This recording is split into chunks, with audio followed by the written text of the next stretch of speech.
کہ کوئی دن برا نہیں ہے، کوئی دن برا نہیں ہے، کوئی رات بری نہیں ہے، کوئی لمحہ برا نہیں ہے اور کوئی مہینہ برا نہیں ہے۔ ہاں یہ ضرور ہے کہ جس لمحے انسان اللہ اور اس کے رسول کی نافرمانی کرتا ہے، جس مہینے میں انسان اللہ اور اس کے رسول کی نافرمانی کرتا ہے، وہ اس کے لیے برا ہے، وہ چاہے کوئی بھی دن ہو۔ دیکھیں لیلۃ القدر کی راتیں کتنی مقدس راتیں ہیں، اگر کوئی شخص ان راتوں کے اندر بھی اللہ اس کے رسول کی نافرمانی کرتا ہے تو کیا وہ راتیں اس کے لیے بھی بزرگی والی ہیں، برکت والی ہیں؟ کیا یہ جو حرمت والے مہینے ہیں، اگر کوئی ان مہینوں میں گناہ کرتا ہے، اللہ اس کے رسول کی نافرمانی کرتا ہے، تو کیا یہ اس کے لیے بھی برکت والے بن جائے گی؟ نہیں۔ پتہ یہ چلا کہ کسی لمحے مہینے کا برکت والا ہونا انسان کے اپنے اعمال کے ساتھ خاص ہے۔ انسان اگر اچھا عمل کرے گا، اچھا فعل کرے گا، تو یقیناً جب وہ اللہ اس کے رسول کی اطاعت کرے گا تو اسے اللہ کا قرب ملے گا۔ تو اسلام نے یہ تصور تھا، یہ جو خیالات، یہ جو باطل نظریہ تھا، اس کو ختم کر دیا، اس کو ریجیکٹ کر دیا۔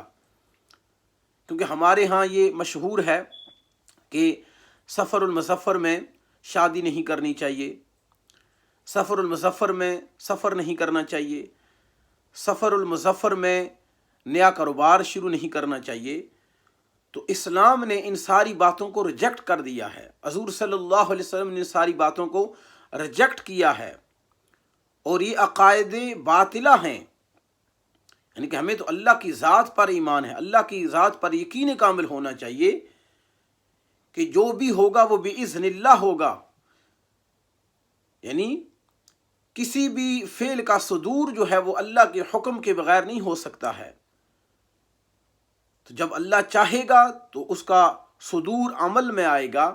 تو لہٰذا ہماری کمیونٹی کے اندر یہ جو تصور ہے کہ سفر المظفر کا مہینہ یہ مصیبتوں کا مہینہ ہے، یہ بالکل اسلام کے خلاف ہے، یہ بالکل حدیث نبوی صلی اللہ علیہ وسلم کے خلاف ہے۔ بلکہ میں آپ کو یہ بتاتا چلا جاؤں کہ یہ وہ مہینہ ہے کہ جس میں سیدنا علی المرتضیٰ شیر خدا اور سیدہ فاطمہ زہرا سلام اللہ علیہما دونوں کی شادی ہوئی ہے، اور یہ سفر المظفر کا وہ مہینہ ہے کہ جس میں مسلمانوں کو اللہ تعالیٰ نے خیبر میں فتح عطا فرمائی تھی۔ یہ سفر المظفر کا وہ مہینہ ہے کہ جس میں حضرت خالد بن ولید، حضرت عمر بن عاص جیسے عظیم لوگوں نے پیارے رسول صلی اللہ علیہ وسلم کے ہاتھ پر اسلام قبول کیا تھا۔ تو اسلام کے چاہنے والوں، ہم نے اپنے آپ کو، اپنے اہل و عیال کو ان غلط خیالات اور تصورات سے بچانا ہے، اور جو عقائد باطلہ ہیں ان سے ہم نے اپنے آپ کو بچانا ہے اور اللہ کی طرف رجوع کرنا ہے۔ جب انسان اللہ کی طرف رجوع کرتا ہے تو پھر مصیبتیں نازل نہیں ہوتی ہیں، اور پھر ہمارا ایمان ہے آمنت باللہ و ملائکتہ و کتبہ و رسلہ والیوم الآخر والقدر خیرہ و شرہ۔ لیکن یہ تقدیر ہے، والقدر خیرہ و شرہ، یعنی کہ ہر خیر اور شر کس کی طرف سے ہے؟ اللہ کی طرف سے ہے۔ لیکن ہمیں جو سبق دیا گیا ہے وہ یہ سبق دیا گیا ہے کہ اگر تمہیں بلائی ملے تو کہو کہ یہ اللہ کی طرف سے ہے، اگر تمہیں تکلیف پہنچے تو تم کہو کہ یہ میرے افعال کی وجہ سے ہے، میرے اعمال کی وجہ سے ہے، میرے اعمال کا نتیجہ ہے، میرے افعال کا نتیجہ ہے۔ تو لہٰذا جتنے بھی ہمارے سامعین ہیں، سننے والے ہیں، ان سے میری گزارش ہے کہ یہ جو سفر المظفر کا مہینہ شروع ہو رہا ہے تو اس میں کوئی ایسی بات نہیں ہے کہ اسے منحوس سمجھا جائے، اسے بلاؤں کا مہینہ سمجھا جائے، اسے آفتوں کا مہینہ سمجھا جائے۔ اسلام ان ساری باتوں کو ریجیکٹ کرتا ہے۔ اسلام نے اپنے ماننے والوں کے لیے ہر چیز کو ان الحلال بین و ان الحرام بین، ہر چیز کو واضح فرما دیا ہے، ہر چیز کو پیارے آقا صلی اللہ علیہ وسلم نے ظاہر فرما دیا ہے۔